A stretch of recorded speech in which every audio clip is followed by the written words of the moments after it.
We all know we have lots and lots of email, but proportionately we are spending more of our time communicating through social mechanisms and less in email. How many people use instant messaging all the time? Yeah, everybody, right? So you were speaking about the tools we are using today. Why are the ones which are most successful have been that successful, do you think? Well, I think all successful social technologies build on the natural tendency of people to socially interact. And the ones that have been most successful, the ones that do it in the most natural ways. Instant messaging is a great example. It's become a worldwide phenomenon because people naturally want to remain in close contact with their closest contacts. And that's what instant messaging allows and makes very simple. So. Well, the obvious first next step would be total interoperability between instant messaging platforms, which we don't have, right? It's kind of like the old days of telephones.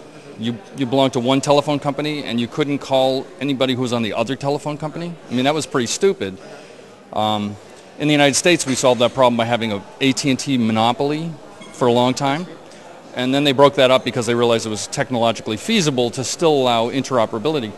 But nobody stepped in and forced AOL, Microsoft, Google now, Yahoo to interoperate. So that's an amazing barrier to use as a result. It's interesting, though. This week, Yahoo and Microsoft have come out with their interoperability play. So they do work together. And, there are other small bits of interoperability, but there's no general one. And that would be a huge breakthrough. That's something that's like, being able to text from any cell phone to any cell phone. That wasn't available in the United States a few years ago. And as soon as they made it available, texting started to shoot up.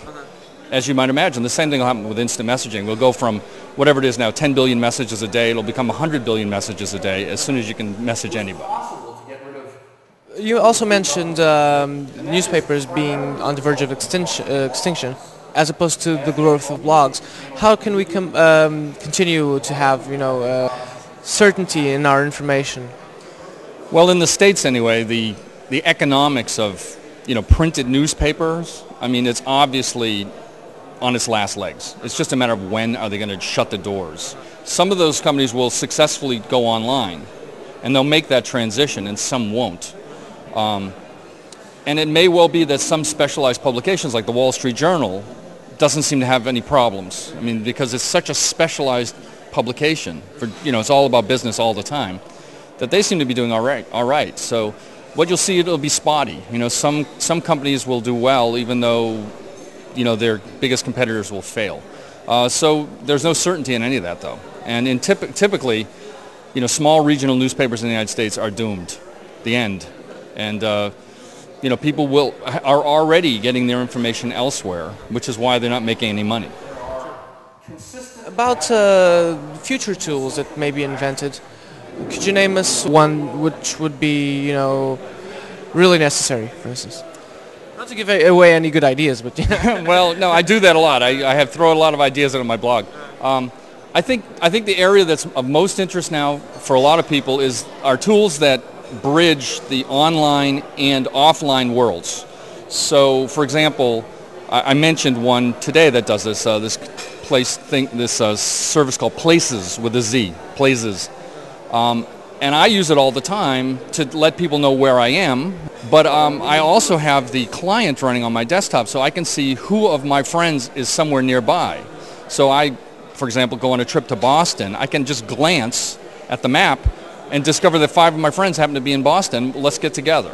And then we have a real-world interaction, right? I mean, that's a really... The point. Yeah, that's great. It's a great combination of the two things, and I think we'll see more and more of that. I mean, it's obviously in dating, but it could be something as simple as who do I know that's going to some cool music tonight in San Francisco? That the rise of television over the last few decades has led to a complete movement away from the third place. Some people are still afraid of, the online world.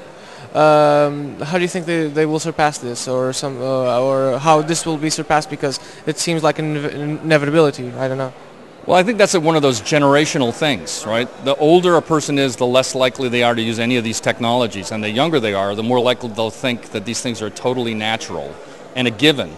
I mean, my kids, who are teenagers, think of instant messaging as an essential. It's not a newfangled toy. You know, for them, it's an essential part of everyday life.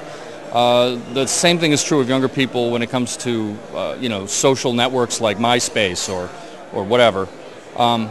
So to some extent, it's just a generational thing. You know, older people will maybe never adopt these things, but they'll, honestly, I hate to say it, they'll die someday, and the new generations will come along. So, I mean, you have to think at a generational scale. It's like 10 or 15 years from now, many of the things that are brand new will be used by everyone.